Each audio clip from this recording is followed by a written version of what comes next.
12 names, 12 voices that should have been household names, 12 artists who poured everything, their youth, their pain, their genius into music that moved millions, and were still forgotten before they ever saw their flowers. Some died broke, some died bitter, some died never knowing how much they mattered. And the saddest part? The industry knew exactly what it was doing. I'm hot just like an oven. Stay with us, because by the time we reach number 1, you're going to be furious, and you're going to wonder how history let this happen. This is R&B Grove, and these are the 12 R&B legends who died without getting the recognition they deserved. I hope you had your fun. Number 12, Esther Phillips at number 12. Esther Phillips, born in Galveston, Texas in 1935. She's gonna find someone new to have fun. Discovered at 14 years old by bandleader Johnny Otis at a talent show in Los Angeles. Within a year, she had recorded Double Crossing Blues, and it shot straight to number 1 on the R&B charts. My tears. She was 15 years old with a number 1 record. 15. And when she died in 1984 at 48 years old, most of America didn't even pause to notice. She spent 30 years proving she belonged at the absolute top of this music. A voice that could transmit grief directly into your nervous system without any warning. Aretha Franklin knew it. Ray Charles knew it. Bonnie Raitt has spoken openly about building her entire vocal approach by studying Esther Phillips. I could have saved you. The industry knew what it had and refused to act on it. She reinvented herself multiple times, a stunning country soul crossover in the 60s, a haunting jazz soul period in the 70s. Her cover of Gil Scott-Heron's Home Is Where the Hatred Is should have won every award in existence. And soon it's over. It was passed around in whispers by serious musicians and largely ignored by every mainstream outlet. And it's all done with. She died from liver and kidney failure complications, tied directly to decades of addiction that began when the adults around a 15-year-old girl took everything she earned and handed her almost nothing back. No Grammy tribute, no major retrospective, just silence. She deserved a Lifetime Achievement Award. She deserved her flowers while she was alive to smell them. She got neither. Number 12, and we are just getting started. Number 11, Donny Hathaway at number 11. Donny Hathaway, Curtis Mayfield, one of the greatest musical minds the 20th century produced, once said that Donny Hathaway was the most talented musician he had ever met in his life. But it causes me shame to know that man. Read that sentence again slowly. Curtis Mayfield said that. Hathaway came up through Howard University on a fine arts scholarship, and by the time he arrived there, it was already clear to everyone in the room that something extraordinary was happening. Perfect pitch. Put your hand in the hand of the man. Harmonic instincts that bordered on supernatural, the ability to arrange, conduct, produce, and perform at a level that left his peers completely speechless. Take a good look at yourself. And then there was the voice, a voice that carried sacred weight, that made every note feel like it cost him something real each time he sang it. You can look at others differently. His live album, I recorded in Los Angeles and New York in the early 70s, is considered one of the greatest live recordings in the history of popular music. Not one of the greatest R&B albums. One of the greatest albums ever made by anyone. He battled paranoid schizophrenia through the 70s, at a time when mental illness in the black community was barely discussed, barely understood, and catastrophically under-resourced. He never received the sustained, sophisticated care he needed. On January 13, 1979, he died at 33 years old. In his entire career, he had won exactly one Grammy. One. For Donny Hathaway. The second great chapter of his creative life never came. We will never know what he would have built with another 30 years. That loss is permanent. Number 11. Quick question, are you subscribed? If not, you're part of the 99% who watch and disappear. Here's the problem. YouTube won't show you our next video unless you subscribe. So if you want more untold music stories like this, hit that button right now. 2 seconds. Do it before you forget. Number 10. Bobby Womack at number 10. Panhandle Pennies to beat Harris, baby. And before anyone says it, yes, he had a career. Yes, people in the music world knew his name. But here is the specific question that needs answering. Did Bobby Womack ever receive recognition truly commensurate with his actual contribution to American music? Because the Rolling Stones recorded his song, It's All Over Now, one of the defining hits of their entire early career.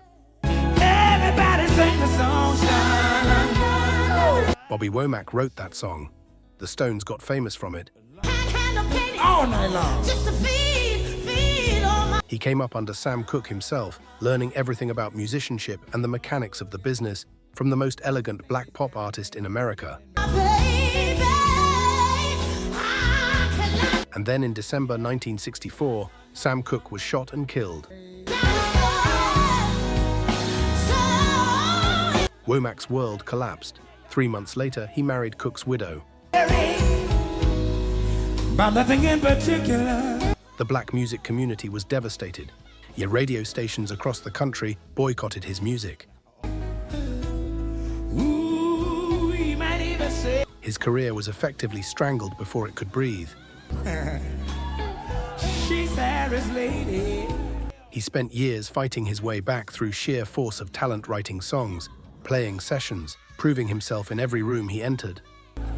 She panhandles pennies because all she ever wanted to do.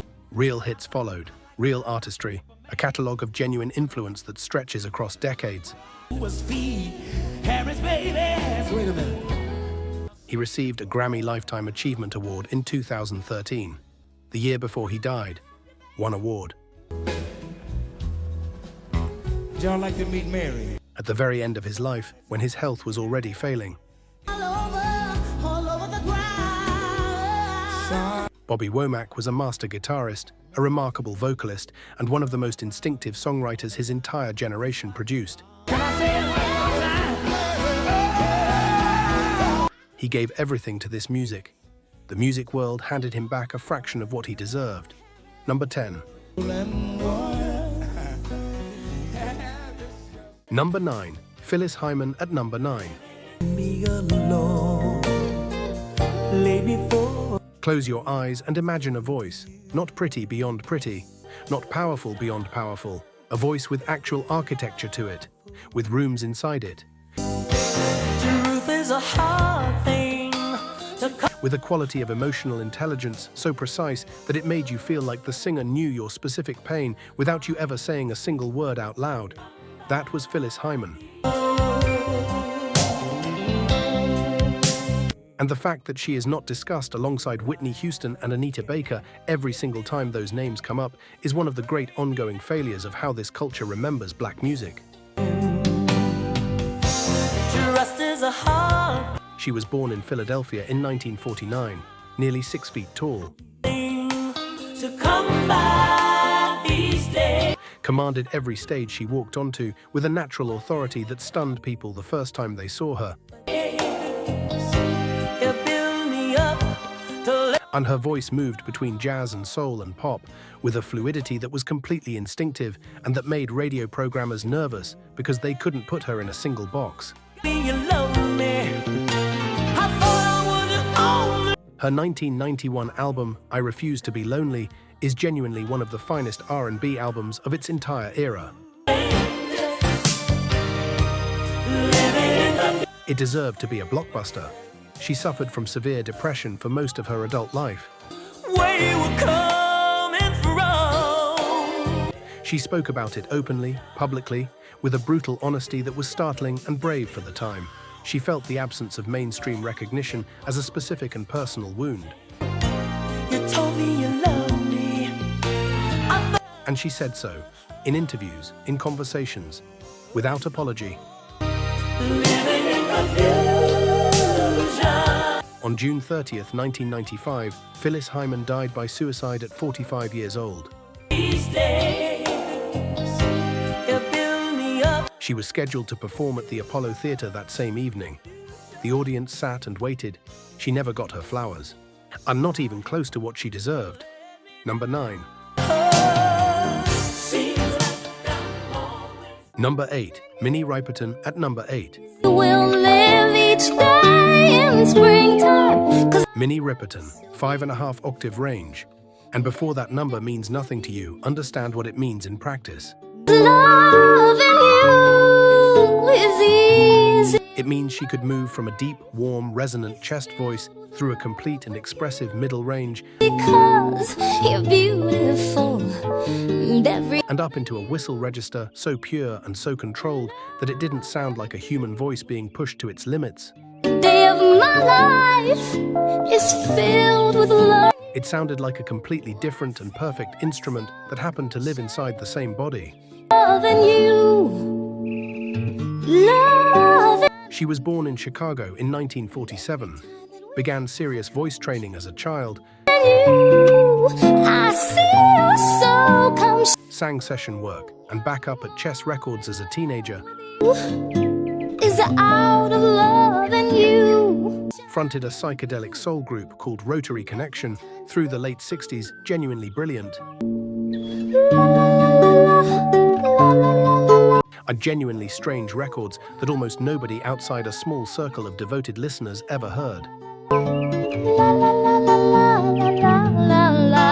Stevie Wonder, who recognized genius because he possessed it himself, produced her 1974 solo album Perfect Angel. It contained Lovin' You, a song she wrote as a lullaby for her daughter, and when it was released as a single in 1975, it went to number 1. America heard that voice and understood immediately that something extraordinary was present. Then in 1976, she was diagnosed with breast cancer.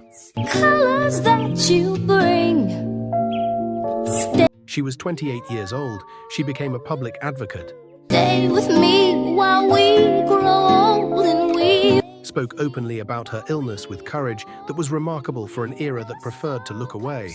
la la la la la. Do. She kept recording, kept performing, kept pushing forward with a grace that people who knew her described in awed terms. Loving you, I see. She died July 12, 1979, 31 years old, and her daughter grew up to become Maya Rudolph. The decades of music she should have made were stolen. Number 8. It's filled with loving you. Number 7. Howard Tate at number 7. Once I had. Here is a test. Find 5 people who love deep soul music, the kind that lives at the intersection of gospel and blues and pure human feeling, and ask them if they know the name Howard Tate. Tomorrow. But who Most of them will say no, and that is one of the most genuinely baffling failures of music memory in the last 60 years. knows, baby? He was born in Macon, Georgia in 1939, raised in Philadelphia, May not be here tomorrow. sang gospel with a fervor that shaped everything he would ever do with a microphone. So if someone Producer Jerry Ragavoy heard him in the mid-60s, and what followed was a creative partnership that produced some of the finest soul recordings of the entire decade.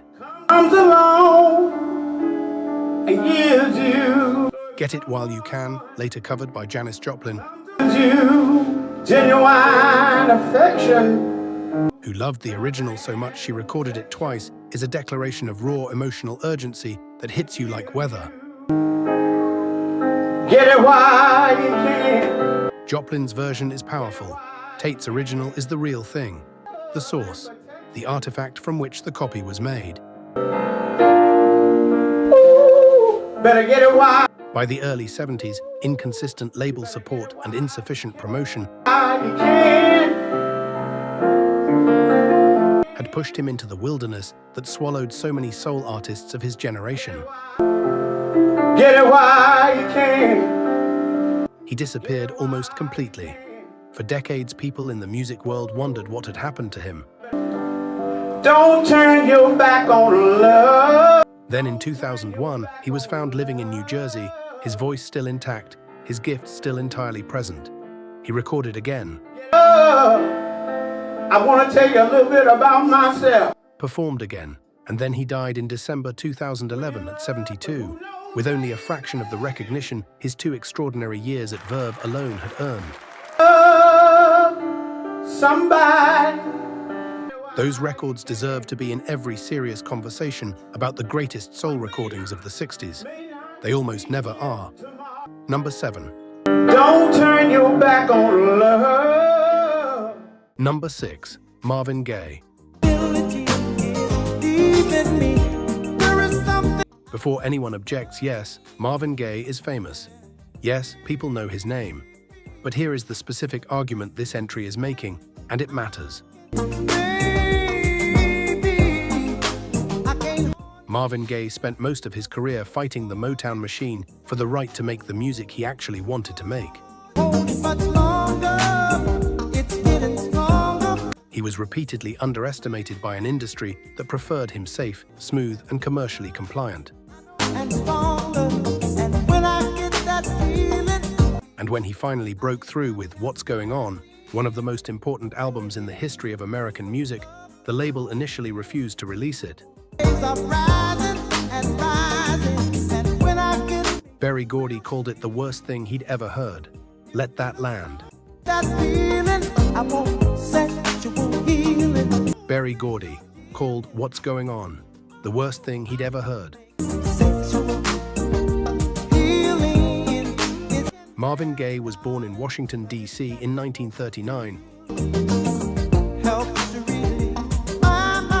The son of a strict, deeply religious, or emotionally volatile minister who terrorized his family throughout Marvin's childhood.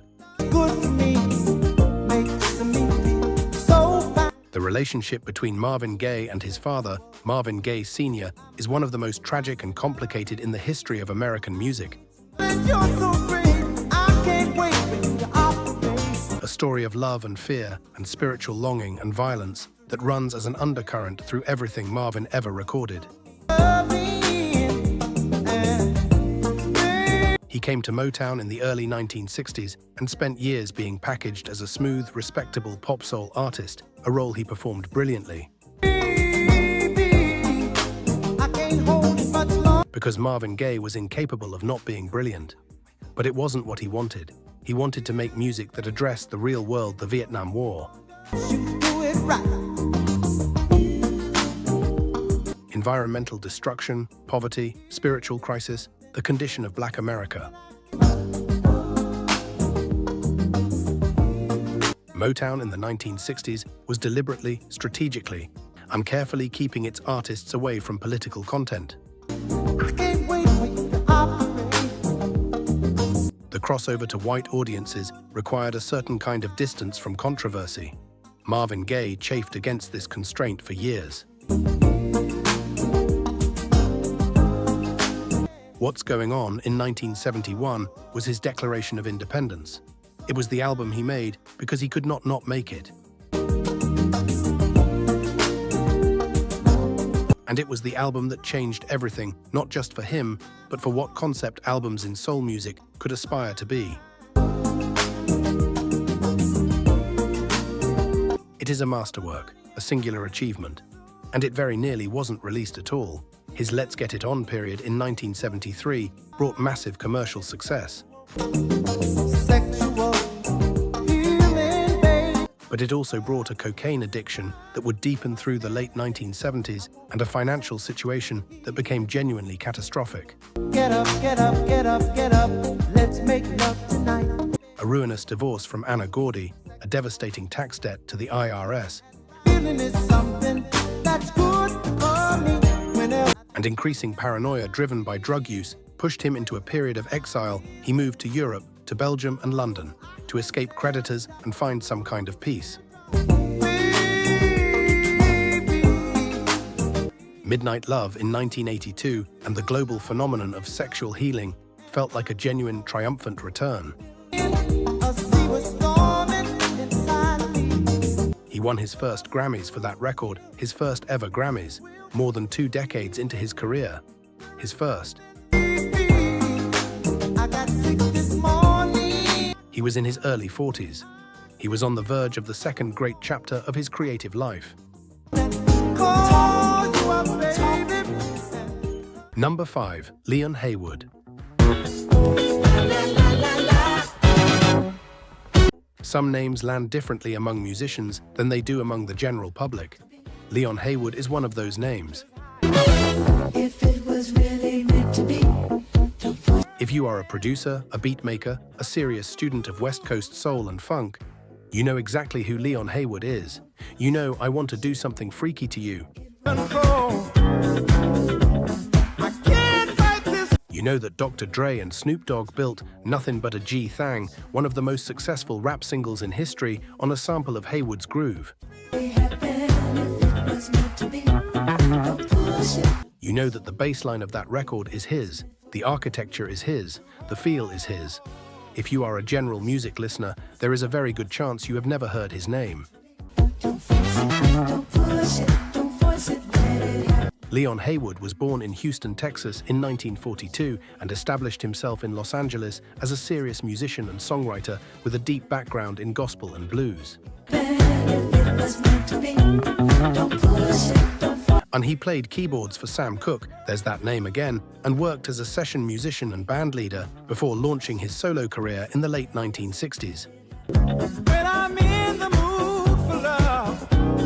He had a string of R&B chart successes throughout the 1970s, particularly on the West Coast regional circuit. I can't control my passion. And his 1975 track, I Want to Do Something Freaky to You, was a genuine funk statement, a slow-burning, perfectly assembled groove machine that became a staple of the West Coast sound. Lights my fire. You set me on. His production style was ahead of its time in the way it layered minimal elements to create maximum psychological effect. You're full of love. I can't He understood space in music, understood that what you didn't play was as important as what you did. stand anticipation. I'm in the These instincts made his records particularly attractive to producers in the sampling era of the late 1980s and 1990s. What will be will surely be. And his grooves were used, reused, odd and built upon to create records that sold tens of millions of copies. You get it all. He never saw money commensurate with the impact of that sampling, a story so common in the transition from the funk era to the hip-hop era that it constitutes a systemic robbery at scale. The legal frameworks protecting artists like Haywood were inadequate, inconsistently enforced, and frequently navigated around by labels and producers who understood the loopholes better than the artists who had created the original music. Leon Haywood died in February 2016. He was 74 years old. His death received minimal mainstream coverage. The groove he laid down in 1975 continues to resonate through popular music in ways that are difficult to fully map. The man who laid it down is almost invisible in the culture. He deserved better. Full stop. Number 6. And we are getting into the top half of this list now, and the stories get deeper, the losses get more specific, and the anger you may be feeling right now, hold on to it. If it was really meant to be. It's appropriate, because number 6 is someone who, by any honest reckoning, should have been one of the defining voices of her generation. It will happen naturally. And almost nothing about her life went the way it should have. Number 4, Little Willie John. If you are a student of soul music, you know what's coming. If you're not, let us establish something right now that is simply, factually, historically true. Little Willie John was one of the greatest vocalists in the history of American popular music. James Brown. James Brown, who was not known for excessive generosity toward other performers, called Little Willie John the greatest singer he had ever heard. James Brown said that about Little Willie John, the greatest singer he had ever heard. Stay down. Born William Edward John in Cullendale, Arkansas in 1937 and raised in Detroit, he began performing publicly as a child and was signed to King Records in 1955 when he was 17 years old. What followed was a run of recordings so consistent, so emotionally devastating, and so technically accomplished that they still sound startling today. Fever, yes, that Fever. The song that Peggy Lee recorded and turned into a cool, sophisticated jazz pop standard. Little Willie John recorded it first in 1956, and his version is a completely different animal. It burns. It is rhythmically urgent in a way that Peggy Lee's version, for all its elegance, deliberately is not. His version is the one that tells you what the song is actually about. Need your love so bad. Talk to me, talk to me. Leave My Kitten Alone, which the Beatles recorded but never officially released, which is its own commentary on his influence. All around the world. Hit after hit after hit, through the late 1950s and into the early 1960s, on a label that paid him poorly, managed him inadequately, and was entirely unprepared to protect him from the forces that would eventually destroy him. He was a complicated man. He had a temper. He had demons he couldn't always manage. In 1964, following an altercation at a party in Seattle, he was charged with manslaughter and sentenced to 8 years in Washington State Penitentiary. He appealed, he was denied, he went to prison, and in Walla Walla, Washington in 1968, while still incarcerated, he died of pneumonia. He was 30 years old. The music industry that had profited from his extraordinary gifts did essentially nothing to help him during his legal ordeal. The label that held his recordings, that continued to sell his recordings and collect money from his recordings while he sat in a cell, provided no meaningful support. He died in prison. At 30, and the records he made between 1955 and 1964 remain some of the most viscerally powerful soul recordings in existence, known primarily to serious collectors and musicians. James Brown later said he never got over losing Willie John, that he thought about him constantly, that the loss haunted him. That is the measure of what was taken. Not just from us as listeners, but from other artists who knew exactly what they were in the presence of. We have 3 left, 3 artists. Number 3. Bobby Blue Bland. Before the argument begins, yes, Bobby Blue Bland had a long career. Yes, he was respected. Yes, he was a 2-time Grammy winner, a Rock and Roll Hall of Fame inductee. And yes, he belongs on this list.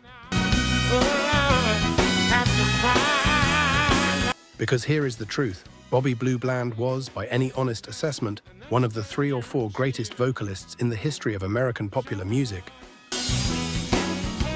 Saturday, she'll please. And for most of his life, he was treated by the mainstream music industry as a cult figure. And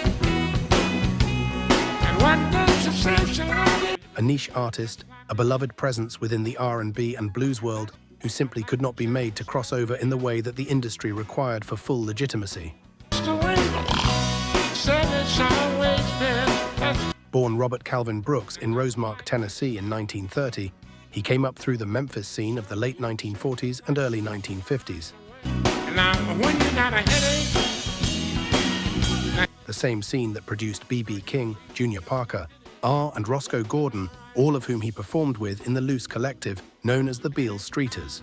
and that's the way He signed to Duke Records in the early 1950s and began producing a string of recordings that defined the blues-soul hybrid known as blues balladry. The next day, A style so distinctive and so emotionally precise that it became its own genre. it's all covered.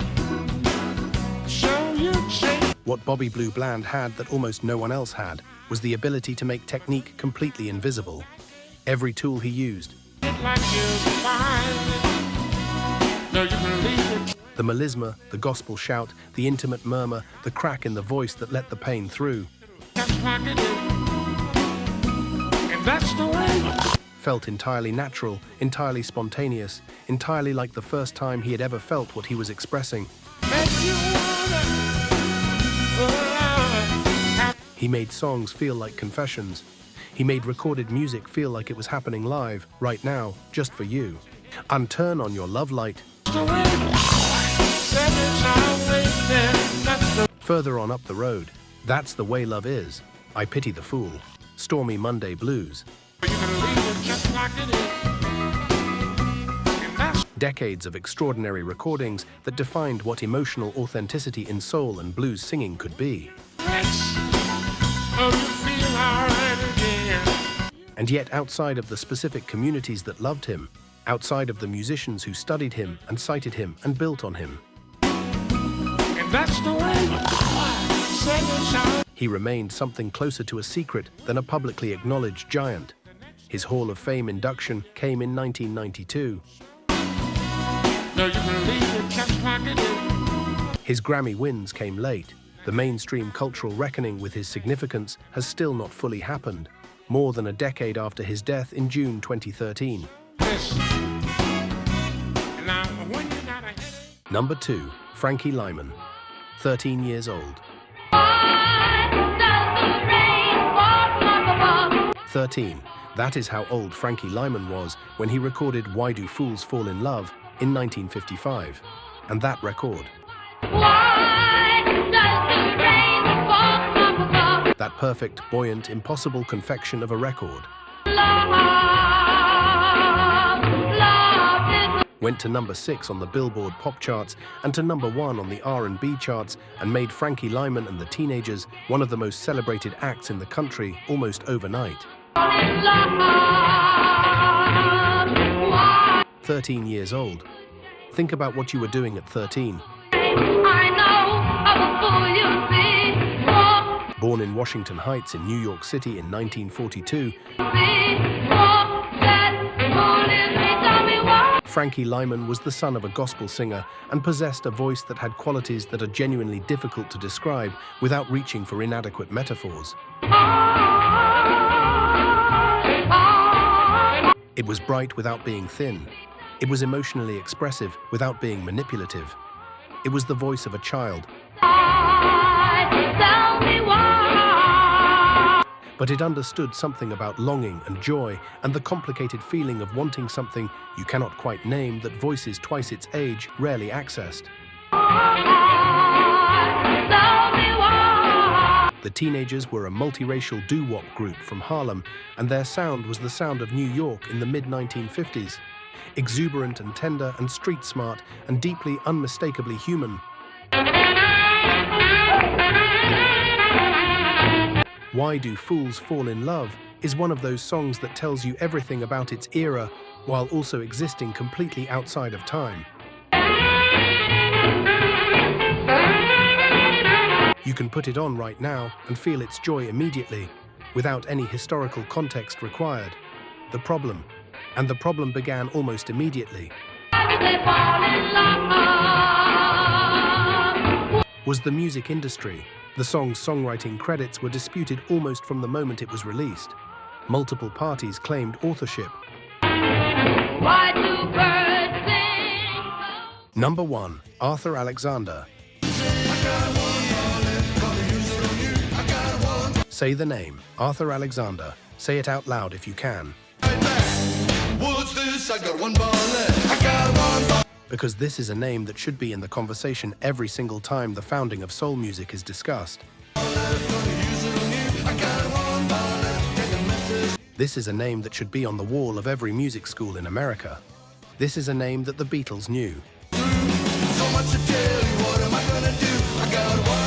That the Rolling Stones knew, that Bob Dylan knew, that every serious musician who came of age in the early 1960s knew, and almost nobody outside of those circles has ever heard it.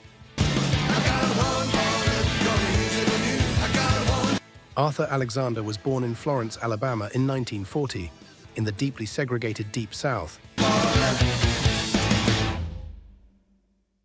The son of a musician father who recognized his son's gifts and a community that was saturated in the gospel and country blues traditions that would shape everything Alexander would ever make. And he grew up singing in church and absorbing the emotional vocabulary of Southern gospel with an instinctiveness that would later make his recordings feel like they came from somewhere deeper than craft.